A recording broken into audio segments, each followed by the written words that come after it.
Oh well. So the implications for making this one is, I think there's something to be said about maybe having kind of an obligation. If you feel like you have this kind of awareness about history or politics or something like that, it doesn't matter necessarily, even if it's true. But if there comes a point where if people kind of rely on you to kind of articulate that kind of moment, articulate that kind of experience or that perspective, if you will, if you kind of want to take a Gepser look at it. But so I've had that happen to me throughout my life, and obviously I'm trying to run this channel, but I figured it would be uh, interesting to kind of look at my own generation as a late stage millennial. Uh, Getting close to the 30 mark soon. Obviously, most greater amount of millennials are already well into their 30s. But as a late stager myself, uh, I figured it would be kind of important to look at my own generation, because even as I was a adolescent, I always kind of saw my generation in this tragic sense. There's always this kind of attitude that my generation and that kind of woe is me entitled um, characteristics we're so known for, um, is if you really look at that kind of self-entitlement attitude, then it makes total sense why we're classified as like the doomer meme, the doomer generation. And there's a lot of reasons culturally why I think that happened. Um, think back to Y2K, this kind of doomer, potential meltdown with technology, where we're at such a we lack such autonomy with technology now that like the clocks aren't even gonna roll. Like society's not even gonna roll over at the turn of the century. Uh, that was 21 years ago now, and obviously technology has continued to progress more and more. While there's this kind of dread, I think, among millennials deep down about culturally there is no real significant input being made. Um, we kind of just go to these reboots, and this kind of revivalist hipster mentality that I've talked about on here with even our politics. Trying to resurrect like these ideologies, now over 80 years ago in continental Europe, um, or trying to tap into that. I'm not saying that, it's not like I was quoting Schmidt the other day. It's not like there isn't any use to it. I'm just saying that like trying to identify with that is probably a vain path, personally. But I think in addition to that, the the millennial kind of uh, had this obviously had this side to side growing experience, if you will, next to the internet, where like in the New York Times, I think they first mentioned the internet like maybe it was like 89 or something like that. I think the millennial generation starts in, is it technically like 1984, 86 or something like that. So it grows alongside with the internet, and as the internet goes, we're creating uh, um, the waters of the internet, if you will, as we go along. I can, everyone kind of from the millennial generation thinks of the Wild West internet. And there's actually Moldbug has some interesting takes on this about, like the internet was kind of like gatekeep by this access to it. Not everyone had a home computer, so there was like this almost agreed upon culture, and you could go and it definitely is one of those scenarios where you had to be there to kind of like understand why internet free speech is so important, because I think there was this millennial intoxicant experience of, for like the first time ever, you got to like actually have this say online, and people that were actually felt like they were being heard in a way that hadn't happened ever in history. It's been pointed out before, like the kind of decentralized media and internet entertainment forms is, it was our printing press basically, and our generation grew alongside of that, and what comes with that, obviously, with social media, and what kind of makes it unique for us in particular is, we didn't know, as we're kind of going along on this journey with technology, we didn't know anything about like what this dopamine was doing, to us, like, when we were kind of looking over our likes, and we would even tell each other like, hey, it's kind of silly that I kind of care about my Facebook likes, right? Or, there was even kind of this self-depreciating humor about it. Like, we kind of had this awareness, a couple years in, if you will, into social media, that, hey, this stuff isn't as, it's not really as good for us as we think it is.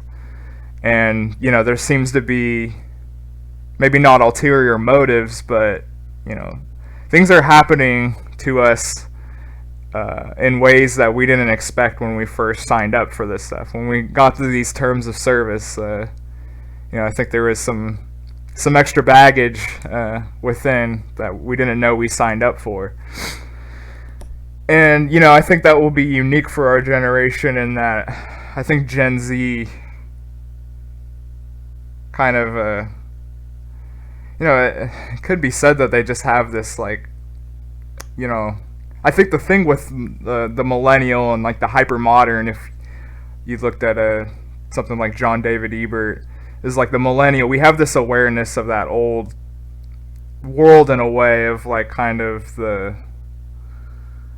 that outdoor interactive, still had to go on your bike to get to your friend's house, and you didn't have this device that you could just contact them the entire time on the way to meeting them, which kind of, there was just this kind of like energy to meeting up with someone that you hadn't seen, as opposed to like, I don't know, meeting up with someone nowadays where it's like, if you go on a date with this girl, it's like, well, I talked to her like all day, we were at, we were both working, and we texted each other when we could, or something like that, where, in prior times probably it would have been totally different, and, that kind of passion or whatever that comes with that you kind of felt, I did, when I would like meet up with like neighborhood friends that I hadn't seen in a while.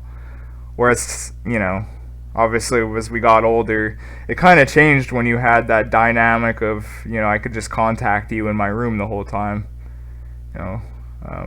It's not like it was like walkie-talkies, which I used to have so many walkie-talkies when I was a kid, but I was really bad about destroying my toys, like just misplacing them and just losing them in general. Drive my parents crazy. But and I think comes with that, with social media in particular, right? There's kind of all these tropes about, as our generation kind of discovered that social media might not be as good as we thought it was.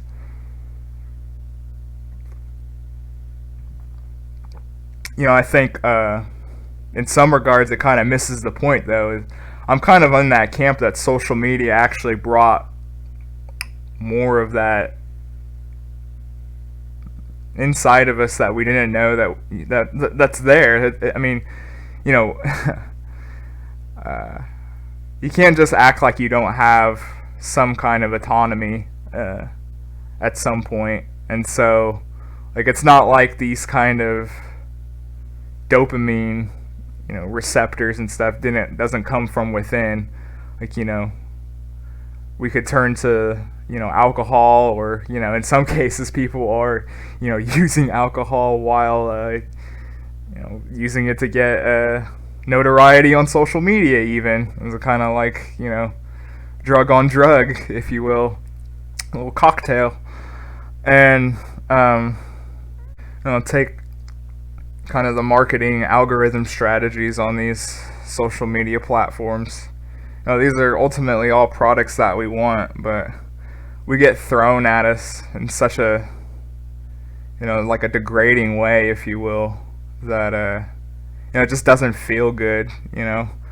It's like I go on there and you have like dildos and crack pipes from like Wish or something like that, and it can be really sad in a way, because in some sense you are kind of like staring in the mirror of like your own like people, and like just knowing that we just kind of strive for these products and these stimulus checks that we're all cashing right now. Well, I'm not saying I'm not a part of it too.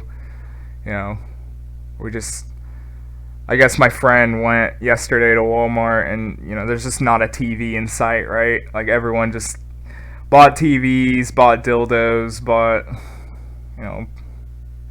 even for some asshole intellectual like me, bought some books maybe or something like that, and ultimately it's just this kind of shallowness to it. But it's like it's almost a like a necessary shallowness, though. Like the millennial, we have these self-esteem issues, and it almost works in reverse. So like, everyone kind of points out, looking in at the millennial, like he's so entitled, or I'm not saying that it's not valid or anything. We grew up kind of with this parenting scheme of you're special, go for what you want, chase your desires. And I think as you age, you realize that that's, not only does that not happen, but that, just chasing your desires, like, that's not really a good idea, especially since we have so much excess, excess food, excess dopamine, excess drugs, excess media, excess ideology. Now we're a people of decadence, and we have these choices, but very little choice when it comes to actually the use of these actual things. Like on social media, we're entrusted to kind of act this certain way. You don't want to be too, there's like whole YouTube genres based on like how you would act on social media, and it's kind of this weird, you don't like, it's this like supposed freedom of being able to express yourself and be on these media platforms, but obviously that's not the case, as anyone watching this on BitChute probably feels right now. And I mean, my YouTube channel, for example, I'm a totally small, innocuous channel, and yet it's not like the algorithm still isn't like negating my content. It's obviously stagnant. Like, I've clearly tagged some things that I shouldn't have, and my channel is not going to grow from here, which is fine. I mean, I didn't expect it to anyway. It's like you become a content creator in 2021 YouTube, you know what you're signing up for. The corporate videos are obviously going to be put at the top. But I think a lot of people, in summation about social media, they get it wrong, and that the millennial actually knows he's staring at pieces of him that are deep within, that was always there, has always been a part of this kind of human condition. And I think that comes with the lack of self-esteem we have and the way we regard each other as human beings. It's very easy when someone gets pressed politically on these ideologies. They one of the first defaults is well, fuck it, man. Like, what does it even fucking matter anyway? That's always a classic response, right? A frustrating one. They're clearly frustrated about something. They were pressed maybe on something that they didn't feel comfortable with, and they'll kind of just go off on this monologue about how, fuck it, human being, we're just fucking human beings anyway. We've destroyed nature, we've destroyed this planet. Everything that's wrong is on us. And that's not a very healthy way. That's obviously rooted in our kind of like low self-esteem. And being called this participation trophy generation, if you will, that ultimately also hurt our exceptional. If everyone's told and had this participation trophy, if everyone was rewarded regardless of where they placed, the exceptional is going to have this existential dread of whether or not they're actually valid in their pursuit. Because, deep down, my generation did know that, I'm probably not that special. And I think in the face of that, a lot of people have turned tragically on themselves. Because that can be very world-breaking. Especially if you're, kind of insulated from it for a really long time.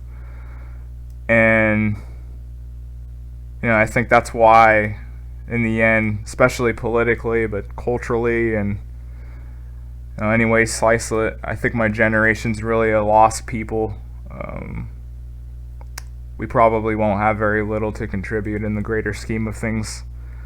And I've felt this way for most of my life, and I guess maybe I am kind of actually peaking as a millennial in a way. I am being this kind of this doomer millennial persona. There's kind of a self-fulfillment even. But there is kind of some weird aspects to it, though. I think simultaneously, though, while the millennial, I think, lacked the self-esteem to actually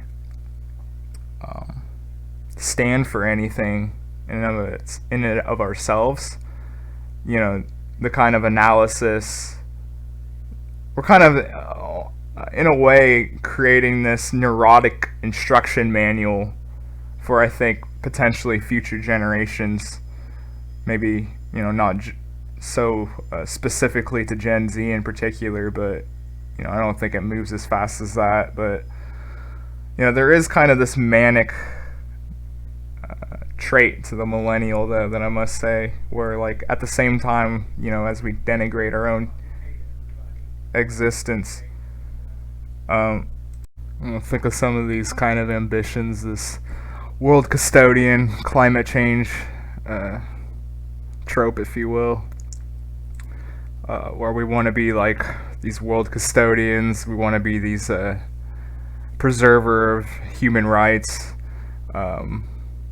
but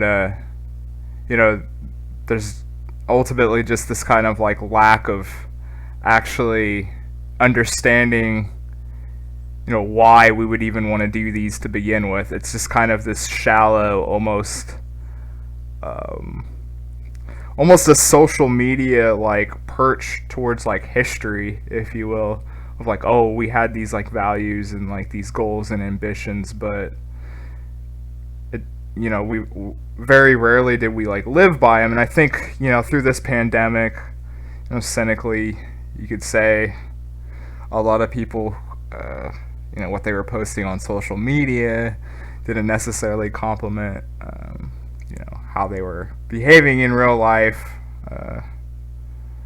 But I'm an extreme introvert anyway, so not much changed, as I've said in past videos. So, me kind of like judging, even though I wasn't, I've been against the lockdowns, for the whole time really. But still, nonetheless, like, I think it's bad that these people were repressing themselves, especially like this like extroverted like class. I think that they've done great harm to themselves, and so like the millennial really like self-sacrificed himself through this whole pandemic for this like greater social cause, but he bestowed it on everyone else but himself. But yet everyone did that at the same time, so it doesn't matter anymore. And so I think that really sums up the tragedy of, the millennial, as this kind of like, he's told and has these kind of like acts that he's supposed to take on, or these preservations of, yesteryear. But he doesn't actually understand, why or how any of these things would have value to him. He just does it out of, his own fulfillment, his own need to kind of fill the void that was bestowed upon him from being this kind of dopamine social media addict, like in an unintended sense. We had no idea what we were getting ourselves into, and this kind of doomer attitude, going back to things like Y2K, 9/11, multiple economic meltdowns.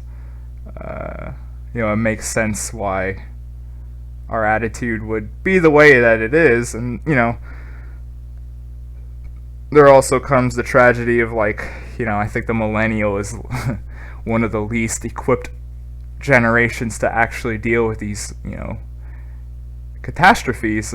John David Ebert has the book Age of Catastrophe, and he points out like how these, social problems, they get bigger and bigger as, I think it goes in tandem with kind of the universal state growing.